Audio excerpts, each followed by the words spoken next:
వీడు మనిషే కాదు అన్నటువంటి విషయాన్ని నేను చెప్తా ఉన్నా. సాధారణంగా ఇలాంటి కంప్లైంట్స్ వస్తే ఏ పోలీస్ స్టేషన్కో పోతారు. సర్ప్రైజింగ్గా ఈ కంప్లైనెంట్ ఎవరో ఒక కాన్ఫిడెన్షియల్ లెటరు ఎండోమెంట్ కమిషనర్కి ఇచ్చాయట. ఆ బుద్ధి లేని ఎండోమెంట్ కమిషనరు దాన్ని ఎందుకు లీక్ చేశాడో నాకైతే అర్థం కాల. కాన్ఫిడెన్షియల్గా ఎంక్వైరీ చేయాల్సినటువంటి ఒక అధికారి దాన్ని మీడియాకి ఎలా ఇస్తాడు? అధికారికి బుద్ధి లేదు, తీసుకునేటటువంటి మీడియాకి ఎలా బుద్ధి లేదని నేను ప్రశ్నిస్తా ఉన్నా. నిజానిజాలు ఒకవేళ తీసుకున్నారు, నిజానిజాలు అన్నటువంటివి తెలుసుకోకుండా విచక్షణారహితంగా ఉద్దేశపూర్వకంగా బహిర్గతం చేయడంలో కుట్రలో ఒక భాగంగా మీరు ఇలాంటివి టెలికాస్ట్ చేస్తారా అని నేను ప్రశ్నిస్తా ఉన్నా. ఈ యొక్క మీడియా ఒక సెక్షన్ ఆఫ్ మీడియాలో ఇవి ప్రసారం చేయనటువంటివి 4 ఛానల్స్. TV9 ప్రసారం చేయలేదు, 10 TV ప్రసారం చేయలేదు, సాక్షి ప్రసారం చేయలేదు, NTV ప్రసారం చేయలేదు. మిగతా అన్ని ఛానల్స్ ఏదో ఒక రకంగా ప్రసారం చేసినటువంటివే. మీరు ఒక్కసారి చూస్తే ఈ ఛానల్స్ అన్నీ కూడా ఒక సామాజిక వర్గానికి చెంది వెస్టెడ్ ఇంట్రెస్ట్ ఉన్నటువంటి ఛానల్స్ అన్నటువంటిది మీరు అర్థం చేసుకోవచ్చు. ఎవరు టెలికాస్ట్ చేశారన్నటువంటిది కూడా కానీ మీరు ఇంకా కొంచెం లోతుల్లో కానీ వెళితే ఆ యాంకర్స్ కూడా అదే సామాజిక వర్గానికి చెందినటువంటి వాళ్ళు అన్నటువంటిది చాలా స్పష్టంగా తెలుస్తూ ఉంది. ఇంకా ముందుకు రావాలి, ఇంకా ముందు విషయాలు ఉన్నాయి.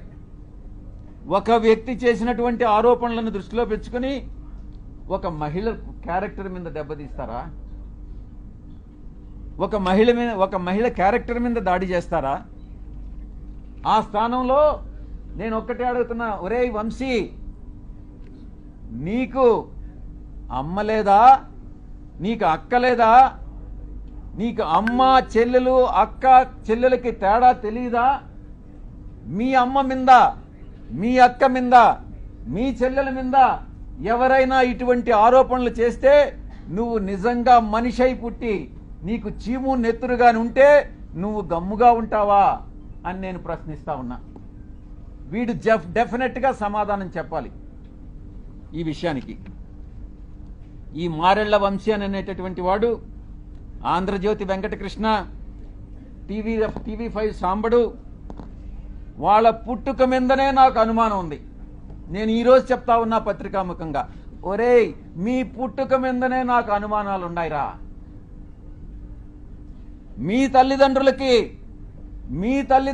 ఎవరైనా DNA టెస్ట్ చేయించండి, మీరు కరెక్ట్గా పుట్టారా లేదా అని మిమ్మల్ని అడిగితే మీరు బాధపడతారా లేదా అన్నటువంటి విషయాన్ని ఒక్కసారి మీరు మిమ్మల్ని మీ మనస్సాక్షిని ప్రశ్నించుకోండిరా.